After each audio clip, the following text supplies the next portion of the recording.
Ce se întâmplă dacă te împaci cu partea adversă într-un proces civil?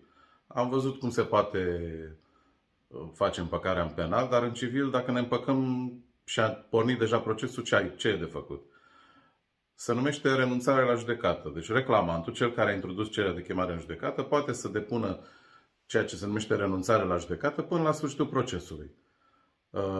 Dacă părțile nu se înțeleg asupra cheltuielilor de judecată și dacă instanța a apucat să comunice cererea de chemare în judecată către adversar, atunci putem fi obligați la cheltuieli de judecată chiar dacă am renunțat la judecată. Renunțarea nu se poate face prin avocat. Avocatul poate să facă orice pentru dumneavoastră, mai puțin renunțarea.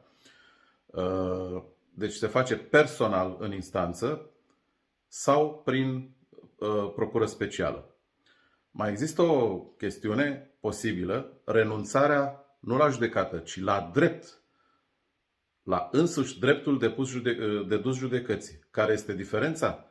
Diferența este faptul că dacă se face renunțare la judecată, eu încă îmi păstrez dreptul. Pot să mă răzgândesc și să-l dau din nou în judecată dacă sunt în termen la un moment dat în viitor. Dacă renunț la drept, nu mai pot să dau în judecată, am renunțat la însuși dreptul litigios.